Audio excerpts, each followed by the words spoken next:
FAQ, the EU ruling on ownership transparency and what it means for journalists. Who is a beneficial owner? Why is beneficial ownership disclosure important to fighting crime and corruption? A beneficial owner is the person who ultimately controls a corporate entity, or stands to profit from its activities. In industry terms, they are often known as the ultimate beneficial owner, or UBO. In lots of cases, the beneficial owner might simply be the company's legal owner. In more complex corporate structures, however, the true owner may hide behind proxies, such as so-called nominee shareholders or shell companies. Criminals and kleptocrats often use these structures to move money around the world while keeping their names off the paperwork. Thanks to leaks such as the Panama Papers, we know that there's a massive industry of lawyers, accountants, and company formation agents who are willing to help corrupt and criminal actors hide their wealth. They often help hide their clients' identities by setting up multiple layers of anonymous companies in so-called secrecy jurisdictions, that is, countries or territories that do not require ownership to be publicly disclosed. A large majority of serious corruption cases use anonymous companies to evade detection. After years of civil society activism and corruption exposés, governments around the world have taken steps to reduce the abuse of anonymous companies. As of this year, 108 countries have committed to establishing registers of beneficial ownership information and making them public. Of these, 37 have already implemented such a plan. The Financial Action Task Force, an intergovernmental anti-money laundering agency, also supports beneficial ownership transparency, as do the G7, the G20, the International Monetary Fund, the United Nations, and the World Bank. Public beneficial ownership registers can help people learn who is buying the property next door, building a factory in their town, winning local procurement contracts, or providing their medicine. Journalists, civil society actors, and law enforcement agencies use ownership data to investigate corruption and other forms of wrongdoing. Companies, banks, and other businesses use it to learn who they're doing business with. Beneficial ownership transparency can also build market confidence among investors and contribute to a more level economic playing field. What did the Court of Justice of the European Union, CJEU, decide regarding public access to beneficial ownership registries? Back in 2018, the European Union passed a landmark legislative act, known as the Fifth Anti-Money Laundering Directive, in an effort to prevent bad actors from using the financial system to launder money or fund terrorism. The directive required all EU member states to make beneficial ownership information accessible to any member of the general public.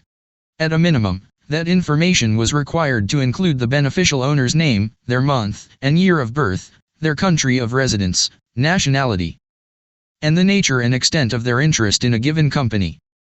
Member states had until January 2020 to comply. Most countries had set up these registries, or were nearly finished doing so, when the CJEU ruling came down on November 22. The decision invalidated the provision requiring public access, arguing that it conflicted with the EU's right to privacy and personal data protection. The ruling did say that the media and civil society groups that fight money laundering have a legitimate interest in accessing this information, but it's unclear how this provision will work in practice. How did this case end up before the CJEU?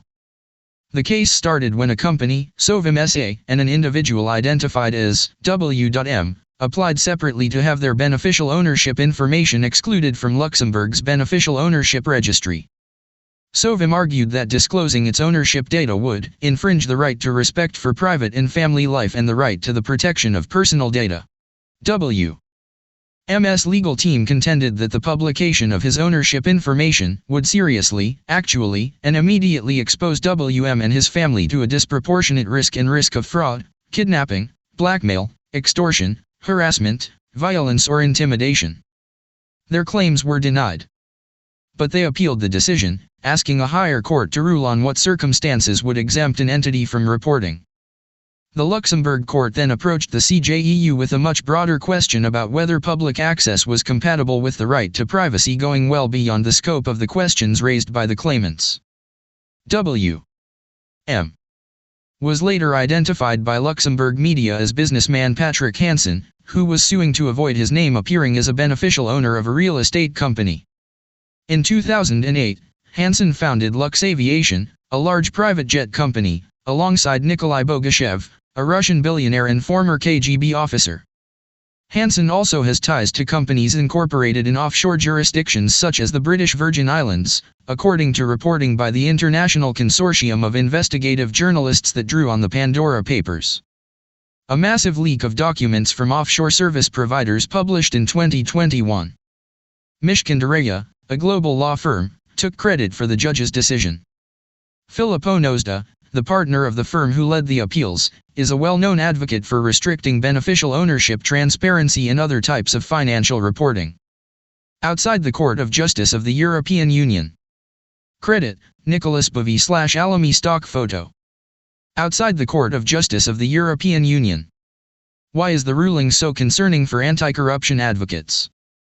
Anti-corruption experts and civil society groups say this ruling could seriously impair the fight against dirty money flows in Europe and beyond. In response to the ruling, Transparency International, the Tax Justice Network, and other groups have raised a number of concerns. Russian oligarchs will have an easier time hiding and exploiting their wealth in Europe. For example, a group relied on a public beneficial ownership registry in its investigation into how entities related to Andrei Kostin, a sanctioned Russian oligarch known as Putin's banker, were able to purchase luxury property in France. Organized crime and terrorist groups will also find it easier to launder their wealth in Europe without detection.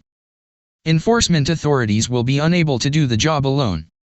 In its anti-money laundering directive, the EU recognized that regulatory and law enforcement agencies have failed to deter money laundering, and that public access to beneficial ownership information would help compensate for that shortcoming.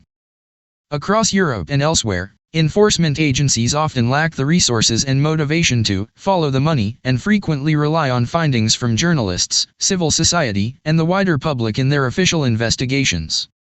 Non-EU authorities, journalists, and civil society in particular will struggle to access European beneficial ownership data, and therefore will lose the ability to track whether politicians, officials, or oligarchs from their countries are moving illicit wealth into Europe. The ruling will discourage beneficial ownership transparency around the world. Corrupt and criminal actors and the lawyers and company formation agents that serve them may pursue similar legal challenges in other jurisdictions where beneficial ownership information is publicly available. What happens next, following the CJEU ruling? The CJEU is the highest court in the European Union, so no appeal is possible.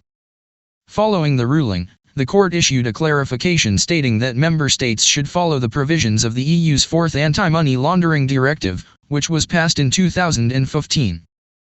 This means members of the public, including journalists and civil society, can access beneficial ownership registers if they have a legitimate interest in doing so.